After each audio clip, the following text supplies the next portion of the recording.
Dearly beloved, we are gathered here today to look at one of the greatest rock and roll motion pictures of all times, and that's no shit. Let's go.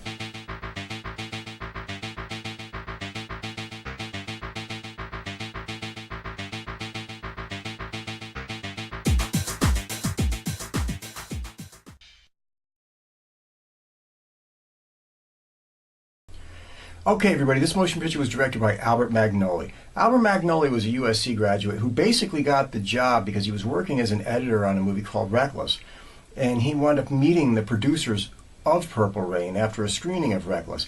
They had nobody else left, everybody. Everybody passed on this motion picture. Nobody wanted to direct it. Nobody wanted to put up money for it. It was just none of the major motion picture houses, wanted to fund it. Nobody wanted nothing to do with this because it was starring a bunch of non-actors in the middle of Minneapolis. The main star was somebody who most of America really had never heard of before. They were like, Prince, who?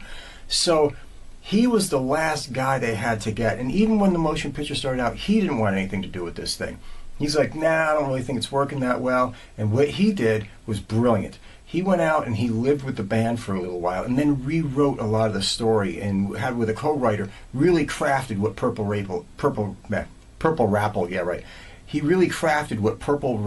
went on to be. So Albert Magnoli, if this was the only thing he had ever done, he went on to do a couple other movies like, what the hell was the other, Street Night and something, I don't know what they were. They weren't great flicks. But just for this alone, Albert Magnoli will always be remembered, and he should always be remembered. So, great job, phenomenal. Let's get going. Okay, before we go any further into this movie and start listing the stars that, you all think, Prince and Wendy and Lisa and all that kind of stuff, let's look at the real actors in this motion picture, because everybody else was basically, for all intents and purposes, they were just musicians pretending to act or being actors in this motion picture. So, first we're going to go to Prince's dad, Francis L. That was played by Clarence Williams. To anybody of my generation, Clarence Williams will always be Link from the Mod Squad. Always. He will always be that guy. I mean, that show was awesome. I was a kid. I was like, in the early age, 5, 6, 7, 8, watching Mod Squad quite regularly. And he will always be Link. He also starred in a movie with Roy Scheider called 52 Pickup. And in 52 Pickup, he actually happened to be starring in the motion picture with Vanity, which is kind of funny if you think about it, because Vanity was supposed to be in Purple Rain, but that fell apart for various reasons that we're not even going to bother to get into. And Patricia Kotero, a.k.a. Apollonia, stepped into her place. The look of the band didn't change. Nothing changed. They just said, put on her clothes, get in that spot. And that's basically how it went. Coming up next is Olga Karlatos. She played Prince's mother, or the kid's mother. And she was a Greek actress. She'd been in a bunch of motion pictures overseas. You know what I mean? She was a stunningly beautiful woman in her day. She kind of basically did not look like that in this motion picture. She kind of looked like a little bit rough and worn out and beaten down. And, well, I hate to say that, but because of the storyline, it is what it is.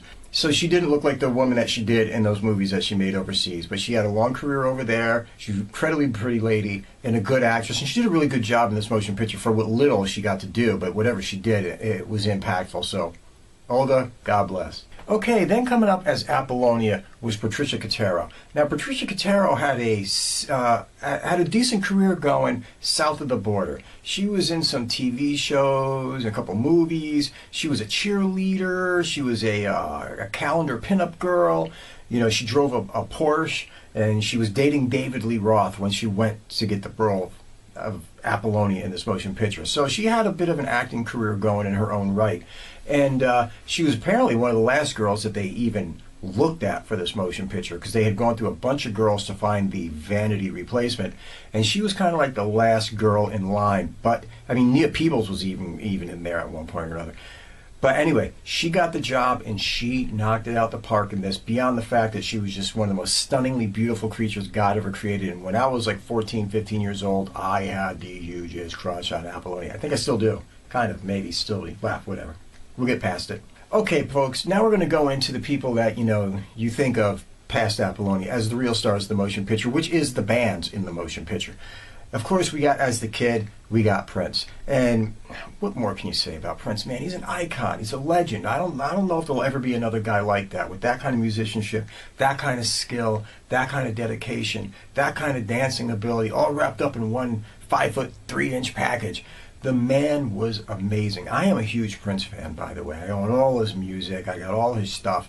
A huge, huge Prince fan. So just looking back at this is such a joy and such a thrill. Now that he's gone, it's kind of, like, wow, I mean, he was here for a while, but now he's gone, but we'll always get to see him in this motion picture. Starring as his nemesis in the motion picture is Morris Day. Morris Day was the leader of the band The Time, and The Time was like, their foil. In real life, it was just another band that Prince created as a musical outlet for himself. I mean, that's who they really were. They were playing his stuff, and he was producing them under the name Jamie Starr and all this other kind of stuff. But him and Morris Day went way, way back, and he was a friend of Prince's, and he did a phenomenal job in this motion picture. His sidekick, Jerome, was played by Jerome Benton, and the two of them together were so hilariously funny, so over-the-top good, that you could have pictured them being in their own, like, Abbott and Costello or something in a bunch of other movies. They were great. Starring as the band, you had Wendy and Lisa. I always have to join them together, even though they're two individuals. You got Wendy, you got Lisa, but in real life they were a couple. They were friends. Their parents were both musicians, and the first one into the band was Lisa Coleman, the keyboard player, phenomenally talented, very, very gifted, and she did an incredible job in this movie, basically playing herself. I mean, can you do a great job when you're just playing yourself? But whatever. And then you had Wendy Melvoin, who literally was like 19 when they made this motion picture. She came right out of high school into the revolution. So she was just a kid, folks. I mean, what more can you say? But she holds her own in this movie as the mouth that would get right in Prince's face and say what she thought and say what she felt and not be afraid or intimidated by him, which is apparently what she was kind of like in real life, from what I understand. On the keyboards, you had Dr. Fink, played by Matt Fink, and he was really the longest running member of Prince's band. He was one of the first guys there, and he was one of the last guys to leave. Once Prince started breaking up the revolution, everything fell apart. He was there from the revolution. He was there before the revolution, during the 1999 tours and during the controversy and all that kind of stuff. He used to be dressed as a convict, but he wound up switching up his outfit when one tour at the time they went out on tour with Rick James, and Rick James was dressed as a convict, and Prince said, "You better change your shit here." So he started adopting this doctor look, and it just stuck for the rest of his time. He was with Prince from the very beginning, and right there to Prince, all the way into New Power Generation. When everybody else was gone, Dr. Fink was still there. So those two had a very long career together, and it was great to see him in this motion picture. Dr. Fink, ooh, shit. Okay, we have on the drums Bobby Z, which is really Bobby Rifkin, and he was will always be Prince's drummer. I mean, next to maybe Sheila E., who we're always going to look at and say, okay, it's Sheila E., so you got to acknowledge her. But Bobby Z will always be the drummer for Prince. When you think Prince, you think the Revolution. When you think the Revolution, you think Bobby Z. That's just the way it goes. Legendary career. He's done radio shows. He had a health scare a couple years ago, but he's back. He's doing strong. And him and all the Revolution kind of reunited. And they're out there now touring, doing a lot of the Prince music. So it's just great, So Bobby Z kicking it. Okay, on bass was Mark Brown playing, well, not playing. He was called Brown Mark in real life because that's what Prince kind of switched his name around. And he doesn't really say anything in this motion picture. He just, he looks at his watch a couple of times and he's there. But he doesn't really get a chance to do much acting. He left not very long after Purple Rain was released.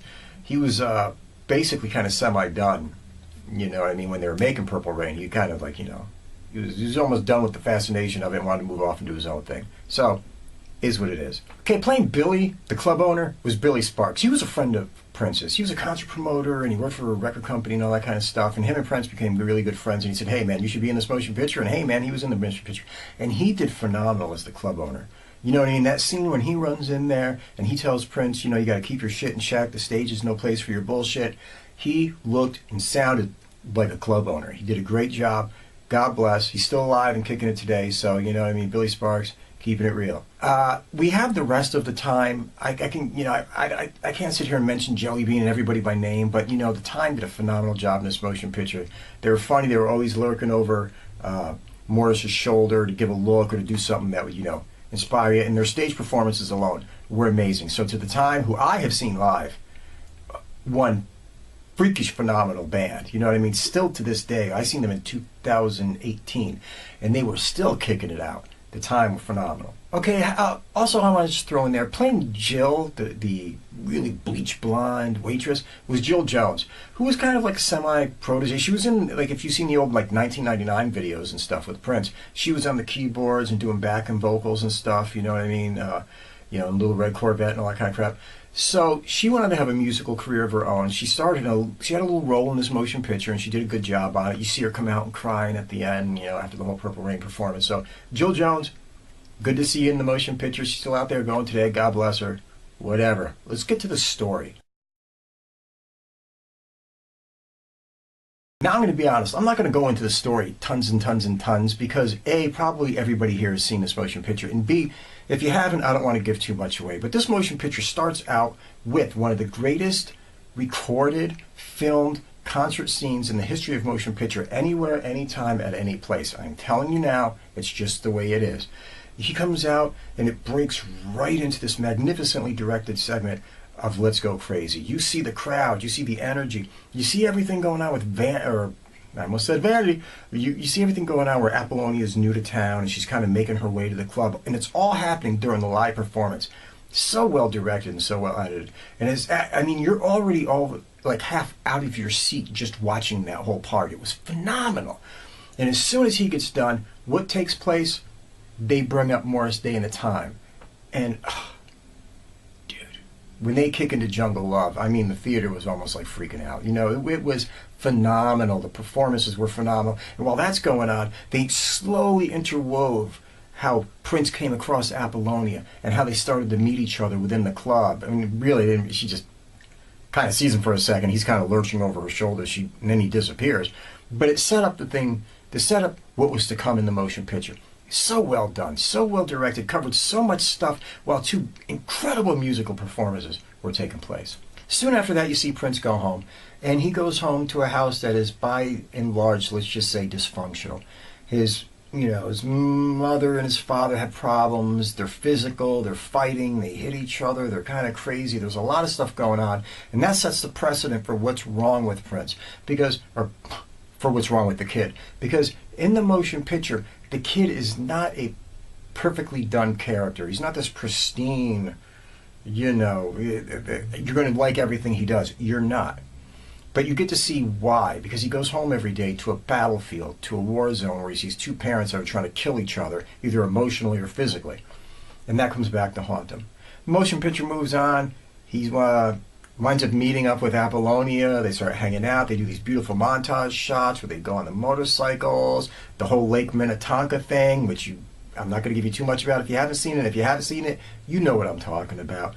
They do the whole thing. It gets rolling, but she gets an offer to be in a girls group by Morris Day, his chief rival, and that's where you start to see the cracks and his insecurities come out, and he starts to act in aggressive ways, in ways that really make you not like him as a human being. And he starts treating her badly, and he treats the band badly. But that's part of the motion picture that really leads up to the crescendo of not only him. I'm going to get to this stuff in the summation. I don't want to give too much of the motion picture away. All you need to know, rock and roll band, another rock and roll band, they're rivals, they're working at a club, beautiful girl enters the scene, he's all messed up because his family is like a nightmare and fighting and killing each other and everything like that. His problems at home turn into his problems in his relationship with her and with his band, and how are they all going to make it work out? That's the plot of this movie. That's all you need to know. I just want to get to the summation because I'm so gacked up for this movie.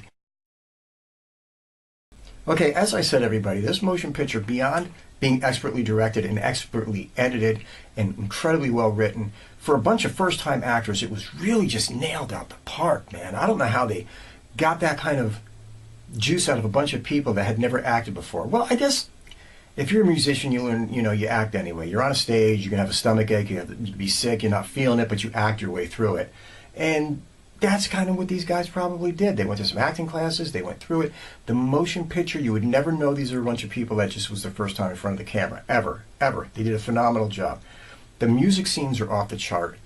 The love story in it is very cute and endearing because, like I said earlier, he's not a perfect character. You're waiting for him to redeem himself. You're waiting for the character of the kid to leave behind all the pain and damage that he carries from his normal childhood upbringing and go on and see, is he going to get out of this? Is everything going to be all right between him and Apollonia? Is everything going to be all right between him and Wendy and Lisa and his band, who he's alienating everybody and everything's crumbling around him? Is he going to be the reincarnation of his father and just slowly self-destruct, or is he going to pull out of it and, you know, like a Luke Skywalker, turn away to the dark side and get his life together?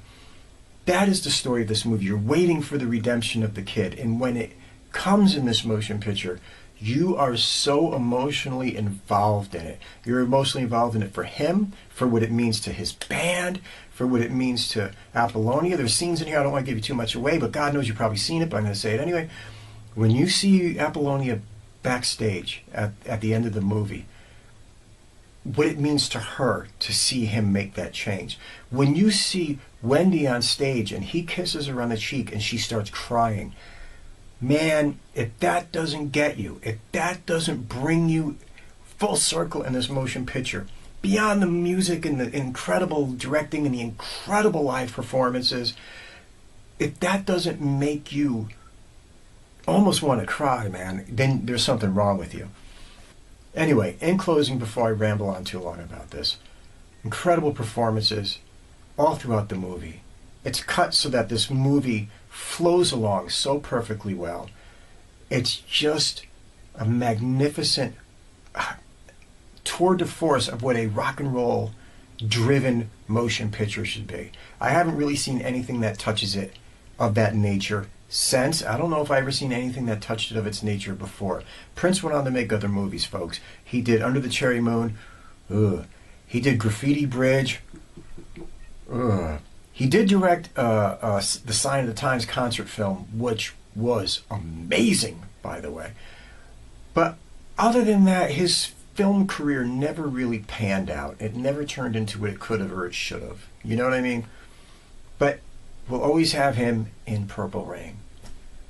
All right, folks, I'm out of here. But this one was like a real thrill for me to do. As somebody who was such a huge Prince fan and is a huge Prince fan, you know, as a fellow musician, as a guy who was like 14 when this all broke, it was an honor to go back and take a look at this motion picture. You know what I mean? So to the revolution and the time and everybody that's still floating around out there, God bless you for this thing. Albert Magnoli, man, you know, it is what it is.